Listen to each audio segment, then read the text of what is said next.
LeadX. X is for the extracurricular life of the Ateneo College students. X is for the X factor that transforms them into leaders, into men and women for others. X is for LeadX. LeadX. Pero yun nga po, medyo nagpahinga lang po for 1 week ang live programs namin. But this week we are back. Tayo ang unang live. Hindi, may mask. Pero tayo ang unang program. Yeah, live na kalokohan lang. Yeah, no. We will be joined, or we are actually now joined by two of our guests. No? Hintayin po natin yung ating isa pang guest in a little while. We will be talking to two returning student leaders, two returning organization presidents, and one president na bagong-bago, na first time niya maging president na kanyang organization. And we will talk to them about ano ba yung nangyayari, ano ba yung ginagawa nilang bago ngayon, how are they coping with the challenges brought about by the pandemic and also the online setup. Kumusta ang student activities in the time of this quarantine. So, right now, please welcome our guests. First, from Ateneo Hinomoto. She is the president for the second year in a row. Please welcome Ms. Sam Arnaldo. Hi, Sam. Hi. Sam. Hi, Hello. Sam. Good morning. Morning. Ayan. And another guest, our next guest is from the Ateneo Student Exchange Council, or ASEC. She is again the president for the second straight year. Please welcome Ms. Anna. Hello. Ayan. Hi, Hannah. Good morning. Hi, Hannah. May kakalaman ka dyan. Oo nga. Grabe. Are you a plantita na? Yes. This is my new plant. Ano lang siya, Yeah. fake. Kasi real plants die daw kapag Ikaw naman kinakaw. binuking mo pa na fake. Oo nga eh. Okay ni. Okay ni. At least sa'yo, totoo. Ako hindi ko nahahawakan yun, no? Nasa loob lang ng computer. Yes. Okay, and our last guest, ayan, he is a first-time president of Ateneo Association for Communications Technology Management, or ACTM. Please welcome Mr. Marco Ricapo. Hi, Marco. Good morning. Good morning, Marco. Ayan. Good morning sa inyong tatlo. Welcome to LeadX. Before we start, maybe you have some greetings you want to some people you want to greet pala. Meron ba kayong babatiin? Meron ba? Mga halaman ni Hannah. Si Ma'am Moira. Pa-shoutout daw sa kanya. Ma'am Moira. Ma'am Mitch, guys. Background lang. That's Ma'am Mitch, pero Ma'am Moira tawag namin sa kanya.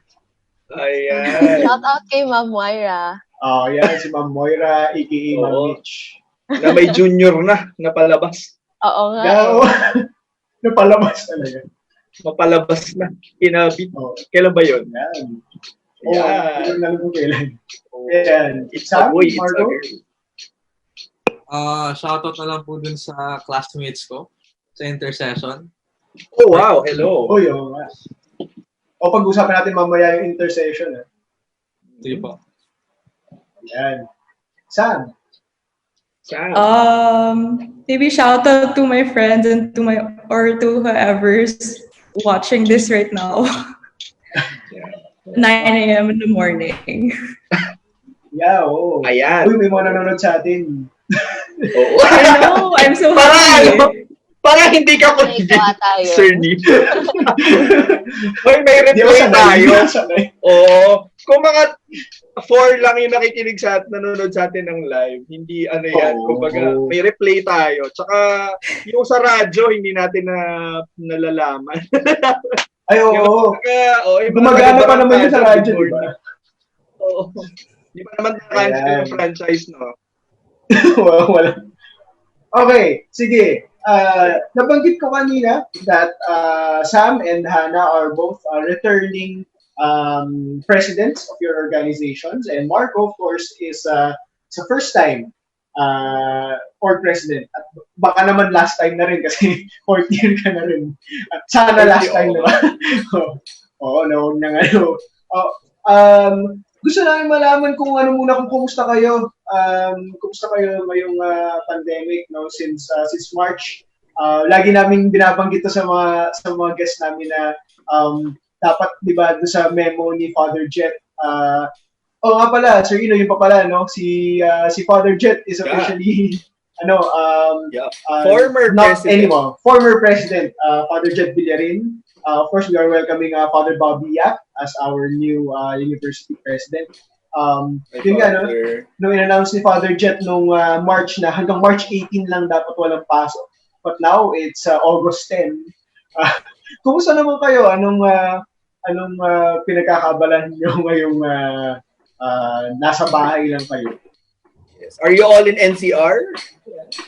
Yes. Okay. Yan. Sige Sam, ikaw, kumusta? How has this so far? Quarantine been treating you? As day by day is pretty stagnant. It's actually been such a roller coaster just adjusting to the stagnancy of it all. Especially at the start of the quarantine. We really didn't know what was gonna happen for batch 2020, and as the next batch didn't even know how school is gonna play out. So of course there's been a lot of adjustments. But eventually, as the days go by, at some point you just get used to it na, but then sometimes as you realize, oh, I'm used to it na pala, another challenge kind of comes at you. As the new sem is starting na rin, of course, that's one thing we're all adjusting. So it's just a day-by-day adjustment. And so far, I started getting used to that every day it's just another new day of adjusting and kind of dealing with whatever this pandemic is hitting, not just us personally, but the Philippines, the whole world. So in the end, as everyone says, I'm okay. Yeah, no. Pero tama nga, no? Parang siyang never-ending adjustment talaga kasi you stumble upon a new thing every day, a new situation where you suddenly begin to adjust again when you thought na okay na that you've adjusted. Ganun talaga, no? Siguro, pinag-usapan natin sa inyo na may routine dapat, di ba? Parang sa nakakahanap pa rin kayo ng routine ninyo na bago, siguro, right now na nasa bahay lang kayo. Ikaw, Marco, kumusta ka naman itong quarantine? Yeah. Okay naman, sir. Just like what Sam said, ever since na-cut off yung school year, we just had to learn how to adjust. Given na ang daming ang pwedeng mangyari na you don't know what's gonna happen the next day when you wake up. We just have to be ready for everything and anything. Like, in the current things that I'm in now, parang ORSEM, tapos yung org pa, sobrang panibagong adjustment lahat. Everything is new. I feel like it's okay then kasi, I'm with my org mates, I'm with my volunteers. Like, no one has experienced this naman. At least, may kasama ka. I think that's the best thing about this. There are people always with you in the adjustment na parating ka may makakausap.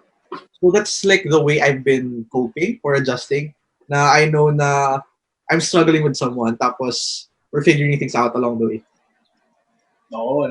Siguro yun din yung mahalagang malaman na whatever you're going through, of course, that's personal, that you're going through that on your own, but you're not going through it alone. If that makes sense na, di ba? Pagka nakakarinig kasi tayo ng mga masamang balita, parang akala mo it only affects you. Pero at least yung perspective ni Marco na may kasama, may mga kasama tayo that we're struggling with. Yes. And this is unfortunately one of those moments, diba, in world history na para people have the shared experience of an unfortunate event. So, yung feeling na mag-isa ka, but you know that you're together experiencing the same situation. Kahit pa sa iba-ibang levels, di ba? Parang, Yeah. in a way, kahit medyo mabigat sa pakiramdam, may konting solace, yung knowing na parang baka nafe-feel din nila yung pinagdadaanan nating lahat. Pinagdadaan. Ayan. Si Hana, no? Bukod sa halaman mo, sino pang... Nakailang trend ka. Yan si Hana kasi prior to this. Kami ng bukid! Oo. Yeah, prior to this, laging bisita ng office yan. Kaya kabiruan natin si Hana. Yeah. Ano yung mga trends na na-try mo na? Grabe ka, hindi naman ako Sobrang dami, ganon. Hindi ka ganon? Wala bang dalgona coffee dyan sa Hindi na yan uso, so wala na tayong dalgona. Sa uso lang tayo. Hindi na yan uso. Ano ba uso this period of quarantine? Parang hindi ko na rin nga alam, ang dami. Plants, di ba? Plants. Oh, yun nga. Oo. Ha, mas matanda pa to sa kapatid ko. Okay, pero for this quarantine naman, parang I feel like same kay Sam, tas same lang rin kay Marco. Diba? Like, ang daming feelings of like uncertainty, anxiety, kasi di mo talaga alam kung ano mangyayari. Actually, nung March, April-ish, sinasabi ko pa sa executive board ko, okay lang yan, i-postpone natin lahat to May, kaya pa yan. Tapos nung May na parang, okay lang yan, postpone natin to June. Tapos pagdating ng June, parang kami, hanggang kailan natin to ipopostpone. So ngayon actually hindi, hopeful pa kami nun, sabi namin, okay, so next executive board na lang, pagdating ng first sem, todo-todo natin ng events. Tapos yun, wala pala. So, I guess, yun, it's very sad lang rin kasi ang daming plans naka-cancel. Pero yun nga, it's nice to know that there are people who are experiencing the same thing as you, diba? So you're not really alone in this. Natawa ko lang slight dun sa okay pa yan. Kasi sobrang understatement niya, di ba? Oo. At saka, pinagdaanan din natin yan, Sir Rino, di ba? Doon sa iba nating mga programs na, kasi noong una taal, di ba? Nung pumutok ang taal nung January. So may mga na-cancel na parang, hindi, postpone, adjust, di ba? Sabi nga ni Sam, adjust. Tapos biglang nangyari nga to, hindi, postpone, adjust, ganyan. Pero, ayun, gano'n na nga nangyari. Ito, at, August 10. Malamig na ulit. Malamig na ulit. Uminit na, lumamig na ulit, umulan. Andito pa rin tayo. Yeah. Uy, oo nga. Ano ba yun? Nasa consciousness nyo ba yun na ito na yung last month before Burr months? Yeah. Pag-Burr months na tayo. Parang nakikita ko na ulit sa Marichan sa Facebook ko. Parang, ano ba yan? Pero baka hindi natin siya marinig sa mall kasi huwag muna tayo masyadong mag-mall. Ano lang tayo. Spotify lang tayo. Spotify talaga, no? Sa Marichan. Spotify talaga. Okay.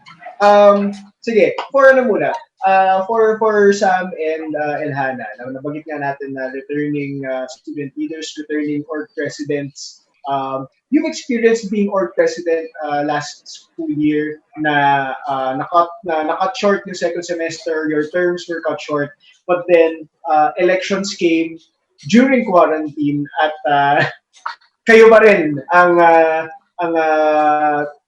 hindi ko alam yung kwento nyo, pero maganda siguro ikwento ano yung nangyaring proseso, siguro personally, no, sa inyo, sa kwento ninyo, you know, knowing na na-cut short yung term niyo last school year, tapos returning as president this school year, ano yung naging kwento nun? Ano yung parang thought process? What have you been drinking for you to agree?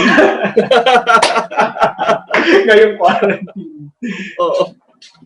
Okay, Hana muna. Simula tayo, Hana. Okay. So, for me naman, parang feel ko, dahil naputol yung end ng first term ko, tapos naputol din yung start ng second term ko, technically, parang isang buong term lang to, di ba? Okay. Yung start ng first term, tapos yung end ng second term. Hopefully, end ng second term. So, yun. I guess for me, parang una kasi sabi ko talaga hindi na ako babalik. Sabi ko, no, I'm done with it. Like, I wanna explore other stuff. Pero, wala. Kapag sobrang fulfilling kasi ng work, like, when you just genuinely enjoy what you do, parang at the end of the day, even if you want to explore, parang babalik at babalikan mo talaga siya. So, I guess sabi ko, total may pandemic naman. Tapos, I know the work really well. Di ba? Might as well come back for it. Tapos, tumakbo ko. Tapos, nakuha rin naman. So, I guess, yeah, okay din siya. Thinking like ako curious, paano nagkaroon ng elections? Or do you do elections ba? Or appointment? Online? I'm sure online.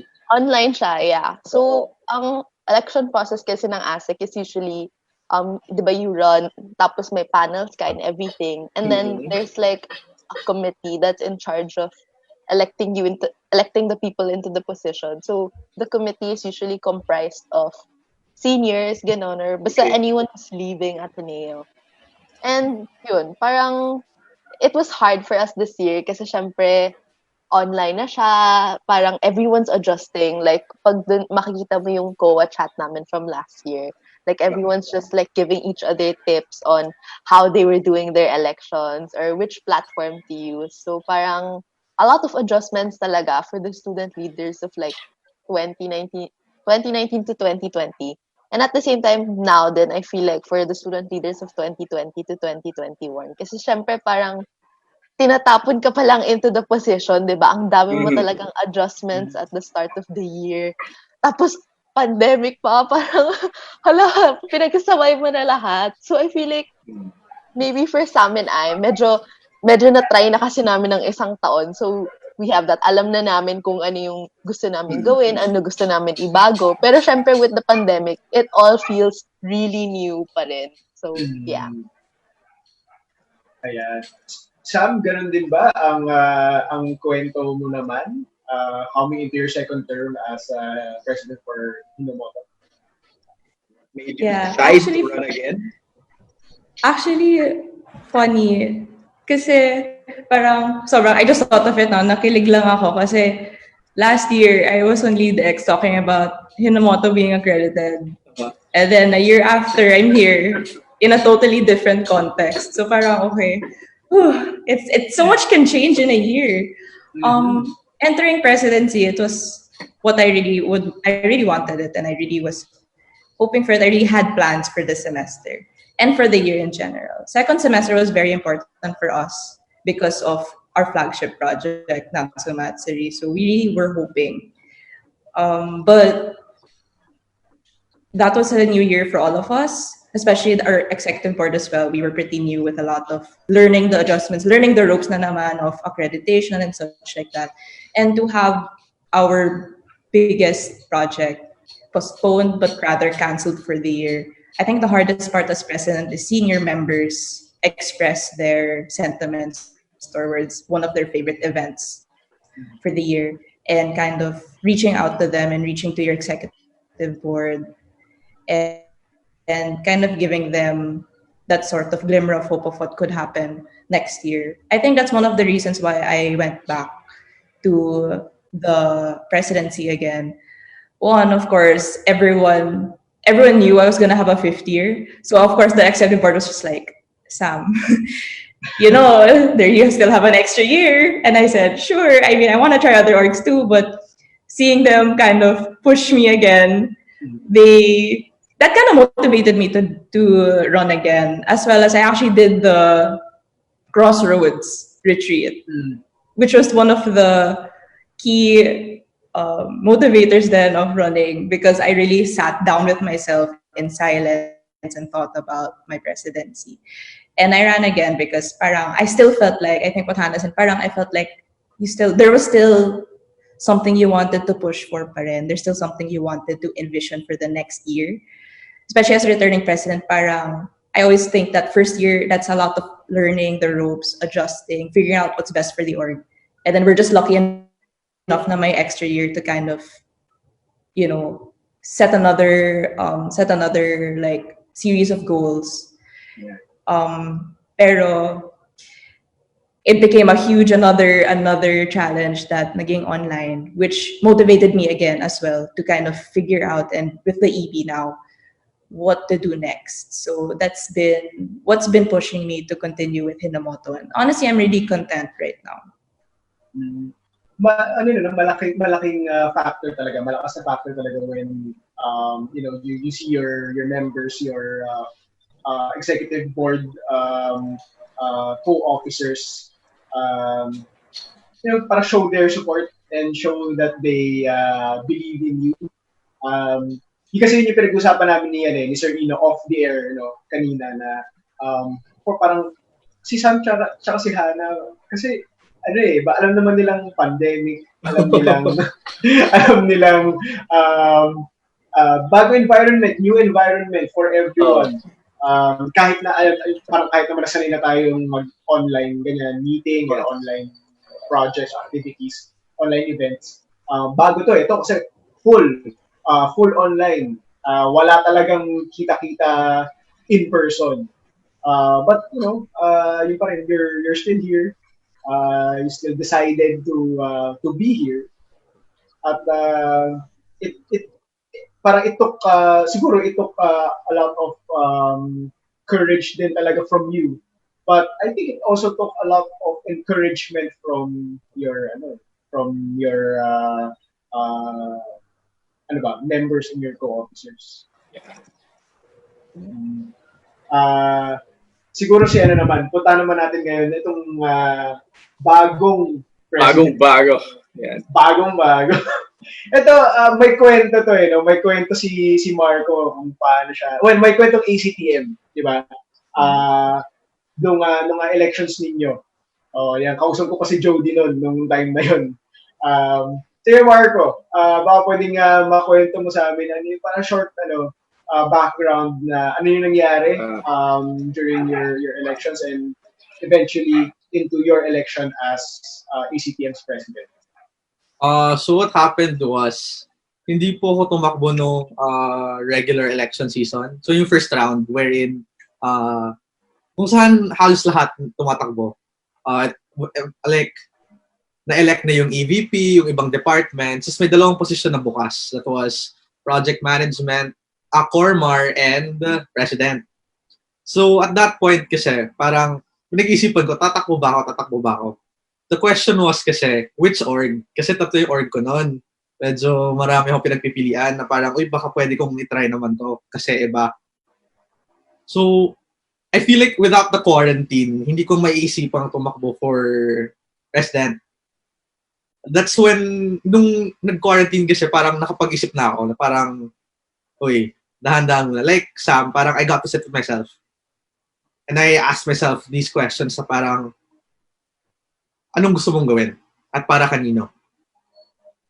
Then, I was like, my two other orgs kasi, parang, ang daming tumatakbo. Feeling ko kaya naman na nila. With HTM, bumalik ako sa first year ko. Parang I had people welcome me super, super well in an environment na hindi ko alam. Na I wasn't sure of. Kasi yun, college, kakagaling lang namin ORSM, hindi namin alam anong mangyayari sa college. Then I wanted to pass that kasi, that experience to the freshmen. Knowing, at the back of my mind, sabi ko, Marco, baka online to. Baka online yung school year mo. Baka ano mangyari sa'yo. But eventually, in my discernment process, I was doing ICs with the past EB, with the other of the members. I liked what I was learning. And whenever they bring something up, sabi ko, I feel like we can do something about this. Not I, but we. Na parang, babalik tong member na to next year, hopefully. Tapos gagawa natin ng paraan yan. I think that was the one thing that really pushed me forward, was that there are people who are willing to see some things get fixed. Na they're still willing to take a chance nga. Parang resonating with Sam and Hannah. I have one other commitment kasi na returning naman ako. Parang core ako last year, tapos I'm returning core again this year. So it was hard for us to see something so traditional be translated to online.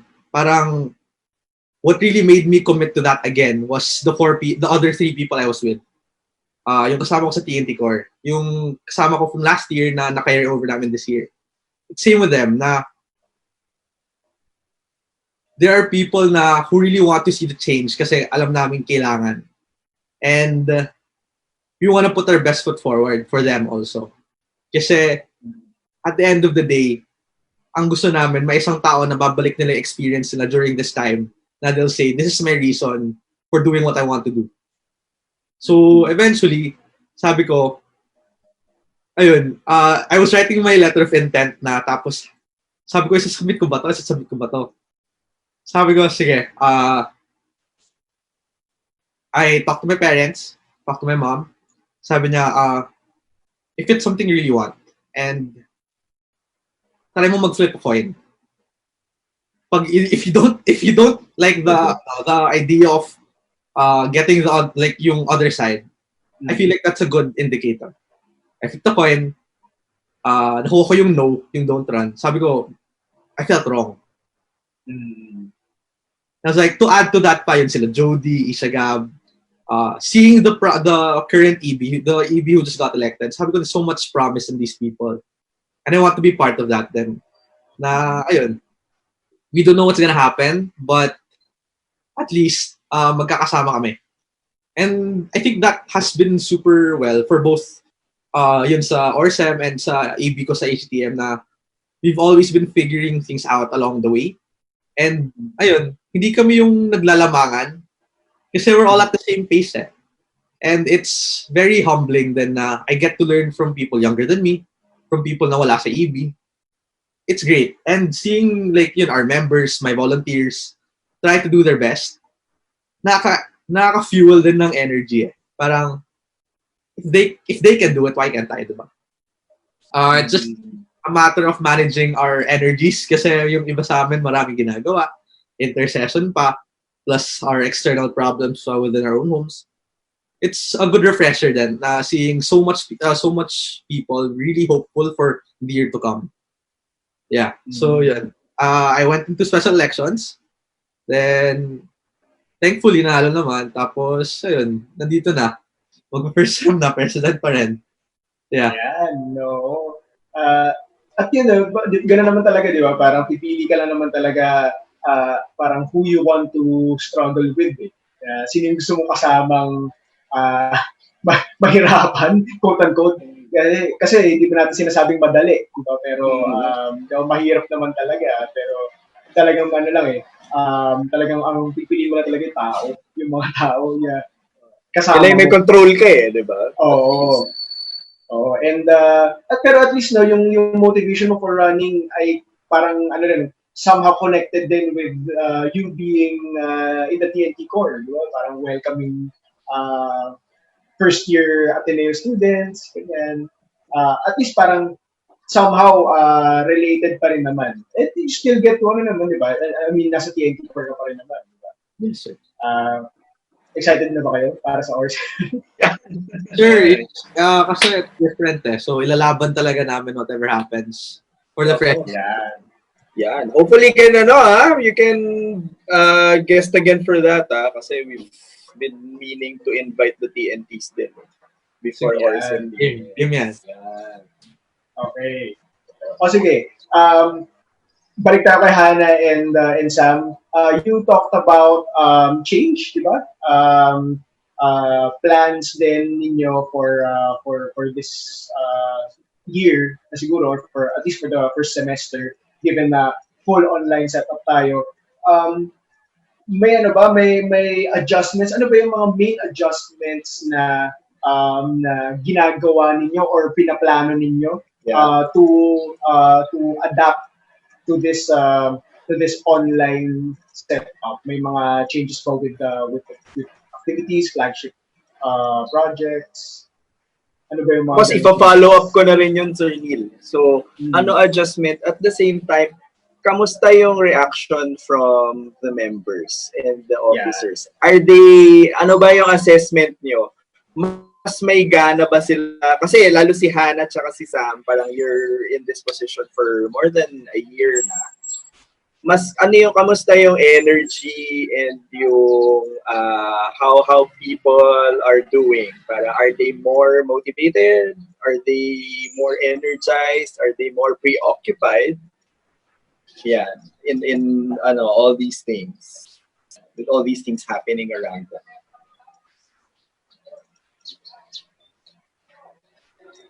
So Hana, Yes, si Hana muna. Okay, so for ASEC naman, I think super big change kasi one, for first semester, wala kaming exchange students, like, at all. Nakauwi ba ang mga IMs nyo? Yeah, Nakauwi. grabe. During second semester, sobrang stress na stress kami. Pag-announce si Duterte na ila-lockdown yung bansa, imagine mo parang 100 plus na exchange students scattered all over the country. Tapos parang yung iba nagstay na lang dito until the end of the lockdown. Yung iba nagsiuwian, as in book talaga ng tickets, yung iba nakikitira elsewhere. Basta sobrang stressful nun. Yung kakontak namin yung parang immigration. Pero sobrang hands-on naman ng Office of International Relations. They really made sure na everyone was safe, diba? Especially with yung lockdown kasi walang public transportation, so they provided vans and everything.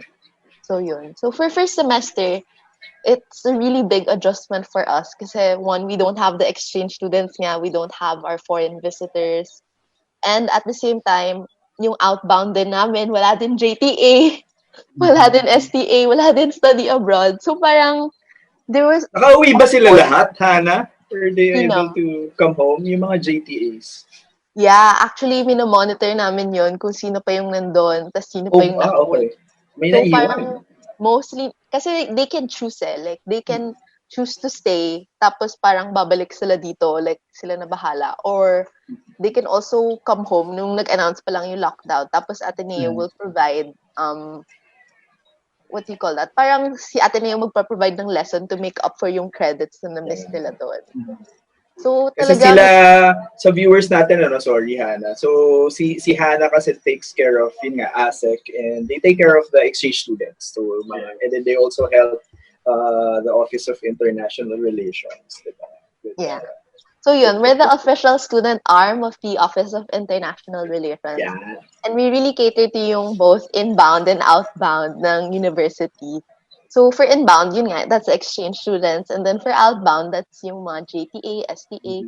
So the different study abroad opportunities. So for first semester, wala na yun, di ba? So it was such a big adjustment for us, figuring out what else we can do for our members. Kasi syempre, we still wanted our projects and everything that we do to still be in line with the org's mission and vision, diba? So for this year, since we're transitioning to an online platform, a lot of our first sem events really had to be either canceled or like tinatransform talaga namin kung kaya pa siya in an online setting. But at the same time, we wanted to make sure na we still provide yung interactions between the local students and the international students kahit online man yun. And we're also looking at yung other stuff like raising awareness of different cultural issues like yung Black Lives Movement, and also parang we're working with OSA right now with the third culture kids. So yun nga, much like Marco kasi parang the third culture kids, these are people who grew up like majority of their life in another country. Tapos they moved here to the Philippines maybe for to study in Ateneo. So we have a lot of that inside the university.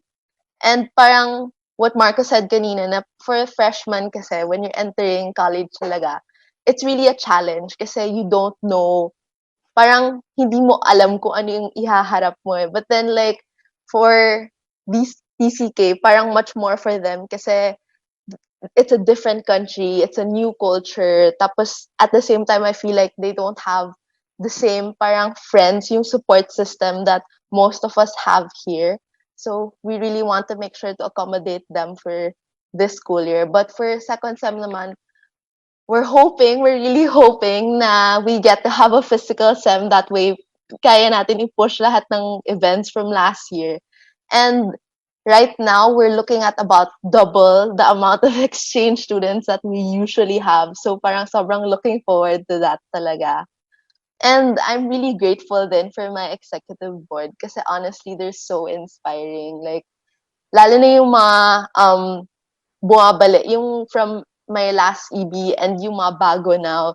Grabe talaga, sir. As in, pag magtrabaho sila, sobrang galing. Like, sobrang, wow, nakaka-inspire talaga sila na sobra nilang pinupush. Like, they really, I don't know, parang minsan at loss for words ako with them kasi ang gagaling nila.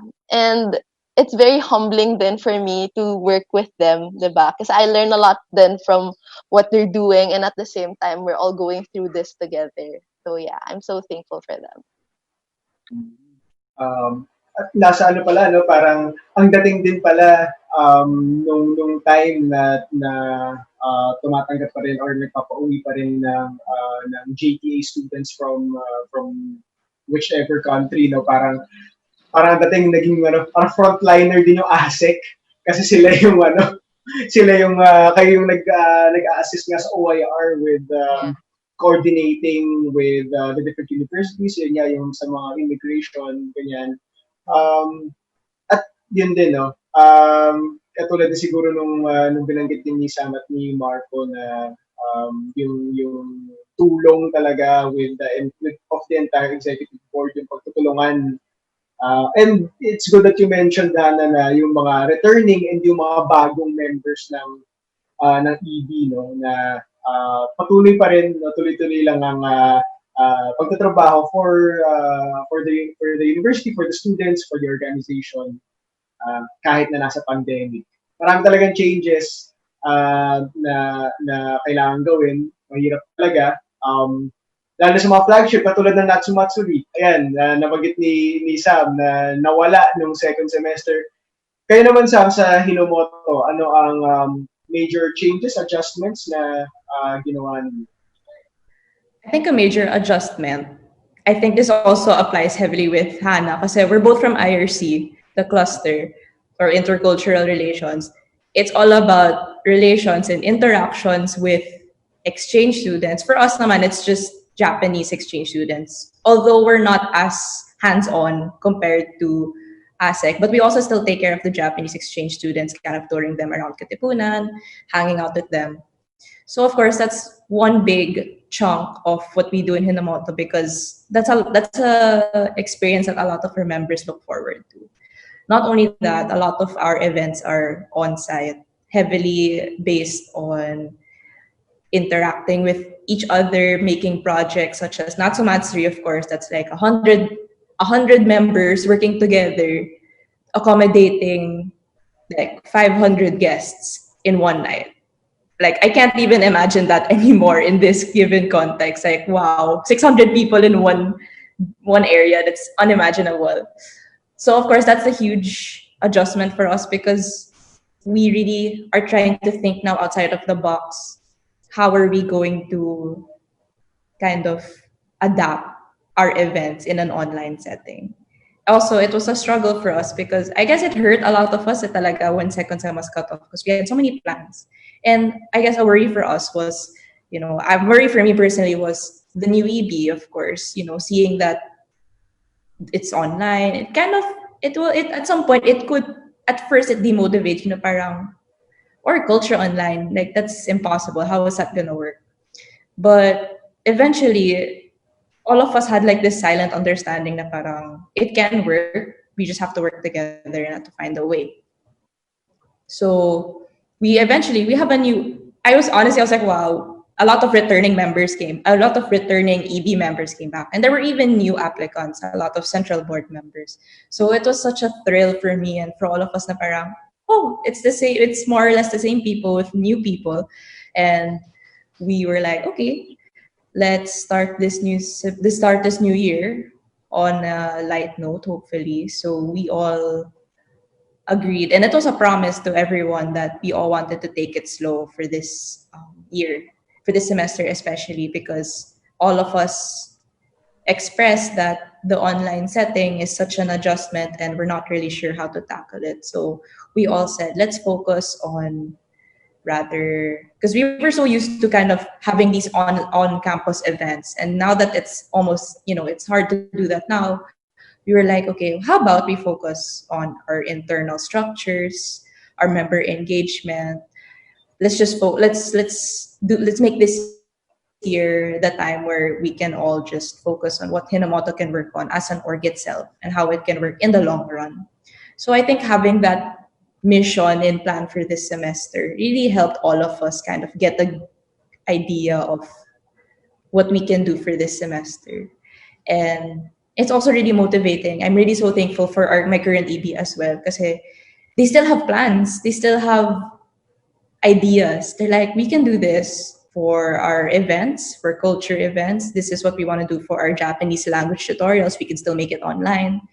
Maybe we can amp up our HR events. So parang it's so heartwarming na kahit ito yung setting, ito yung context, a lot of the EBs still have plans and still are ready to, tackle this semester. And I think it also helps knowing that I promised them that I really don't want to pressure you guys with a lot of projects this semester because it's going to be tough. So I want to let you guys know that I'm here. And if ever you face a bump or you face like some kind of obstacle, nandito pa rin ako. And although we still can't hope for our on-site events, at least we're still together online. And right now we're all still banking on the whole idea na online, on-site yung second semester kasi that's Natsumatsuri season. So of course they're all hoping na parang, yeah, Natsumatsuri, let's make it Natsumatsuri 2021.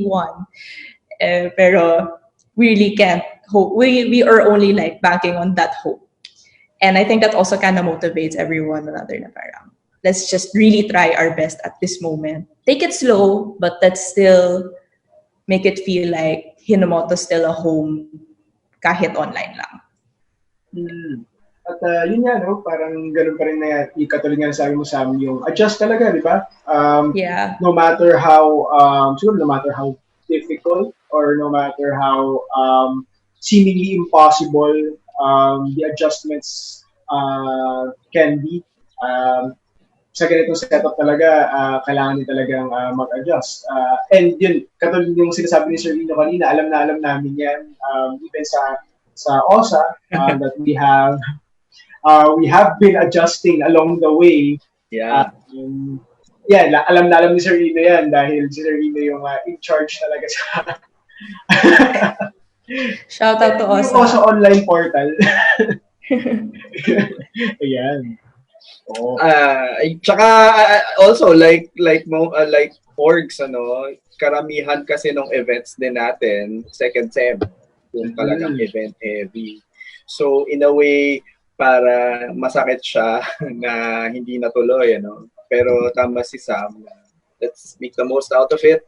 And yun, there's still hope that 2021, I mean, siguro naman walang mawawala if we aspire or if we hope na these things, our big ticket events will happen, diba, second sem. And walang mawawala kung maghanda tayo for it. Kasi anyway, matutuloy naman yan at matutuloy. It's just that, it's naman it's not a question of if, diba, when it's gonna happen. So wala naman masasayang if you plan.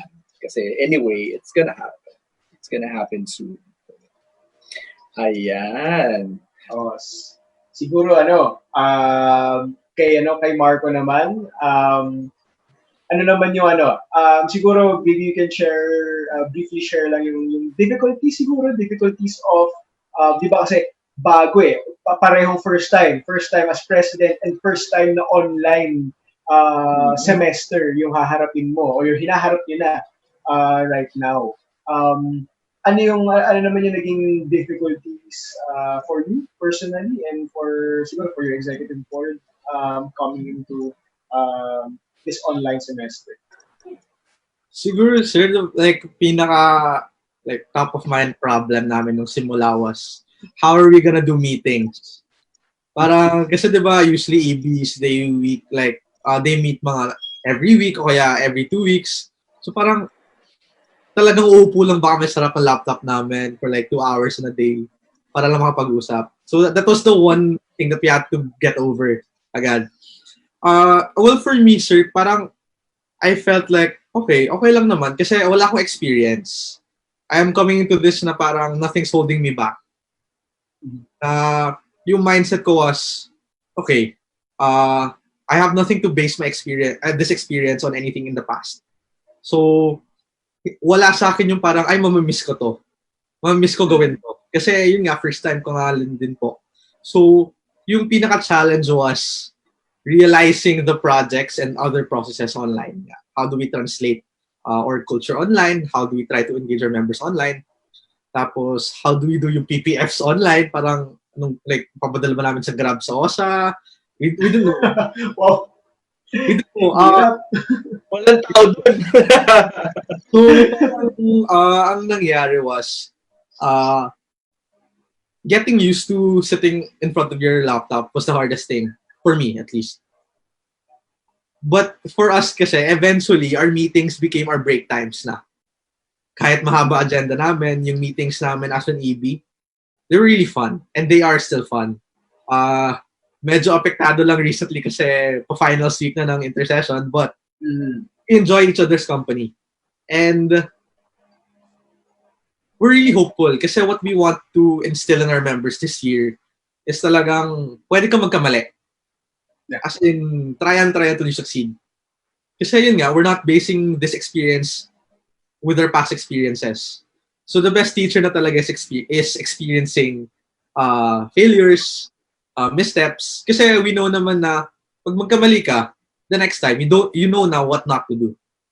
So yun yung mindset namin. If our members keep on making these mistakes, it just means na it's one step closer to getting the right answer. Yeah, no nga. Kasi sabi nga natin, di ba, first time nating lahat, no, technically, truthfully, first time nating lahat na full online setup talaga. Kaya nga, siguro yun nga, no, patience, more room for making mistakes siguro, more leeway for making mistakes. Ganun talaga eh. Habang nag-a-adjust ka talaga, kailangan talaga na may mas mahabang pasensya talaga na ibigay natin to our members and also to ourselves, di ba? Kasi hindi naman pwedeng, di ba? Oh, yan, Marco. Ito lang. I think isang malaking tulong din sa org namin that nakikipag-usap din kami with other orgs. Yeah. Kuha-kuha, like, literally, like, pag may makaibigan kami na, like, may position sa bang org, we're gonna ask, oh, how do you do this? Anong plano niyo dito? Kasi I think for us right now, we're okay with sharing our practices talaga.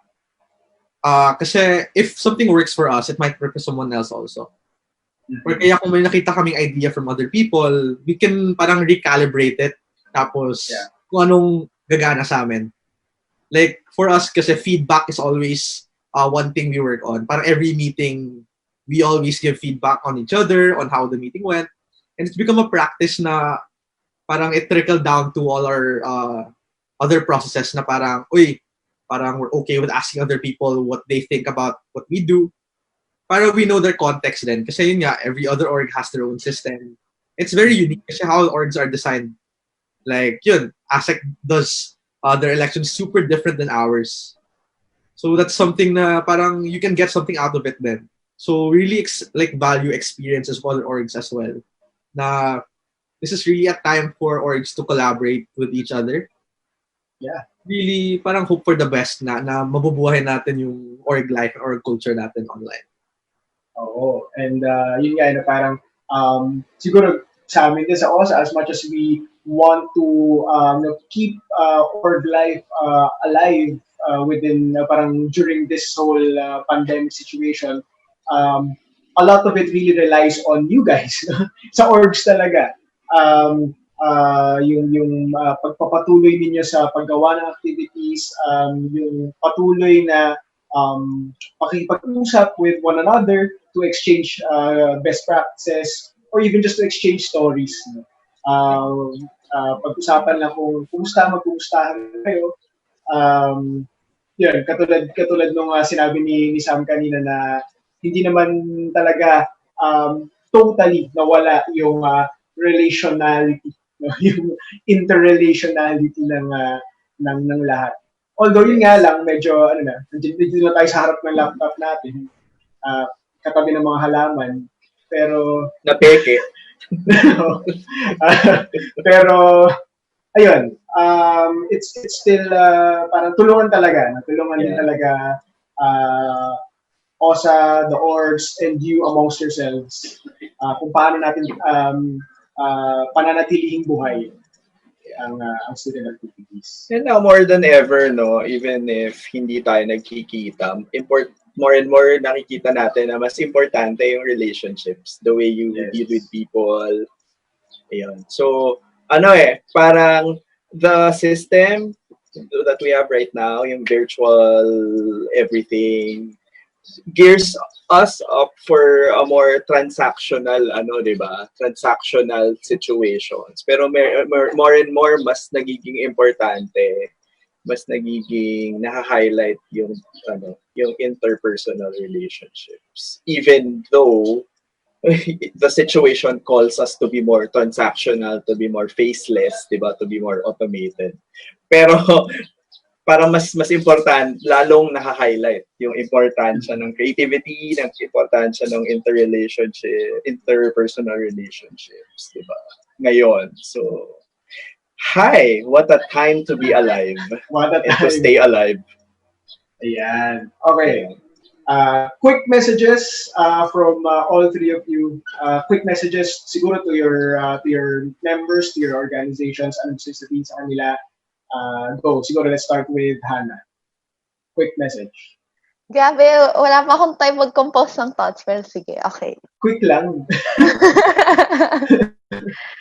So yun, first of all, I want to thank my family for always supporting me. And also to my executive board, parang yun nga, what I said a while ago, I'm so grateful to have the opportunity to work with you guys. Kakayanin natin to, di ba? We still have second sem. Lahat ng events natin, let's just move it to that. Let's not be sad about it na kasi wala talaga eh, ganun na siya eh.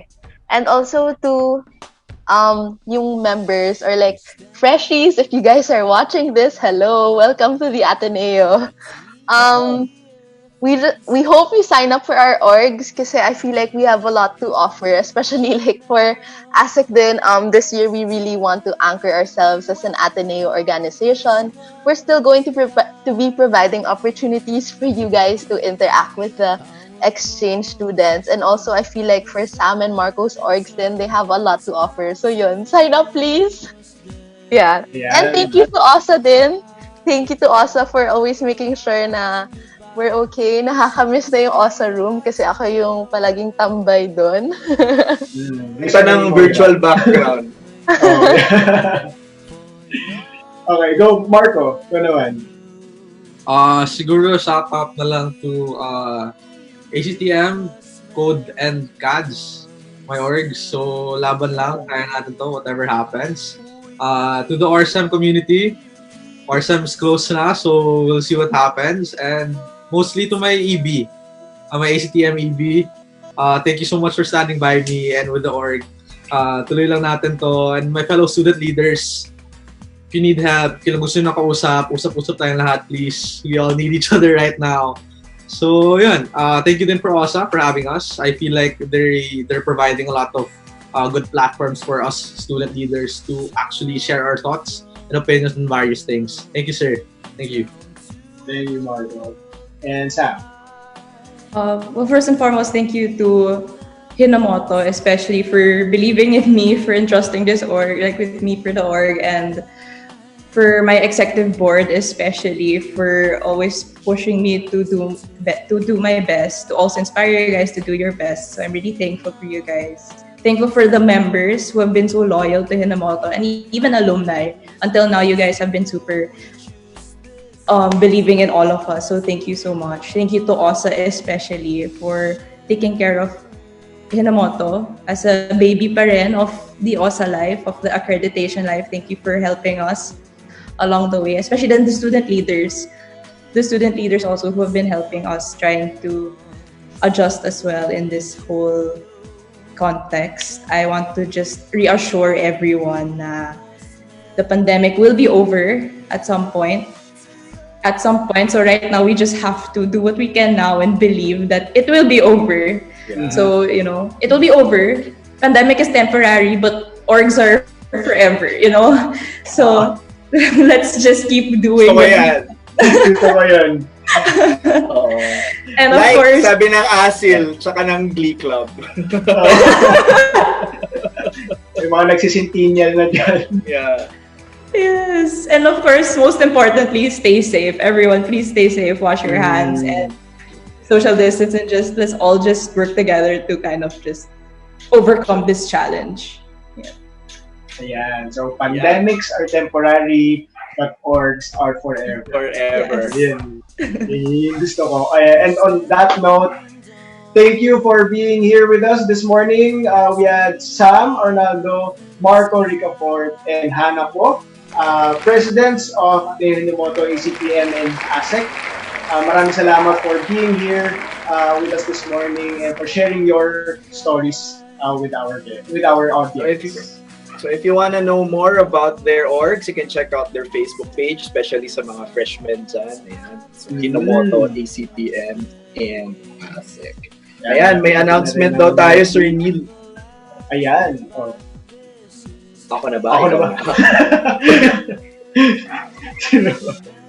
Ako na. RK is now back to regular programming. Catch our programs live via our Facebook live feed as well as on YouTube live. We are also online on radio via radionomy.com. Yan, kung ayaw nyo makita yung mga mukha namin. Radionomy.com, live on onlineradio.net and radio.org.ph. Just search for Radio Katipunan. Ayan, balik na po ulit sa regular programming ng Radio Katipunan. And quick shoutout lang din, nagpapahay ang aking friends, to my good friend, Mr. Nico Clausto. Good morning. Ay, estudyante ko yan. And to Mr. Dave Aguila, check nyo po yung Papa Bear PH on Papa Bear PH on Facebook and Instagram. Yeah, search nyo lang. Order kayo. Baka gusto yung sponsor. Baka, Dave. Baka naman, di ba? Kahit kay Sir Neil lang. Natikman ko na nung weekend. Yung ba yung pinost mo? Yung pinost ko. Ayan, sarap. Again, Papa Bear PH. Ayan, thank you for the food. Ayan. And thank you again for joining us for another Monday for LeadX. Always brought to you by the Office of Student Activities. Ako po si Reyes. Ayan, and we will see you again next week at 9 a.m. here on Radio Katipunan. Bye!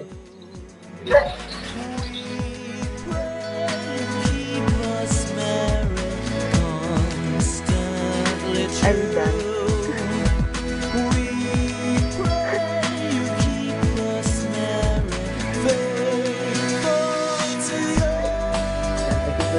I think we're done.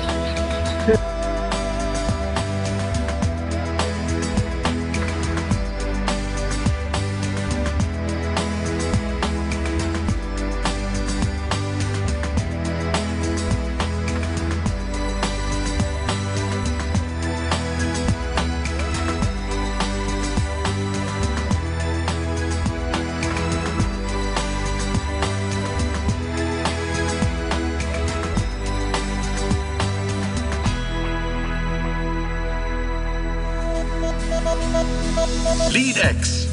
X is for the extracurricular life of the Ateneo College students. X is for the X factor that transforms them into leaders, into men and women for others. X is for LeadX. LeadX.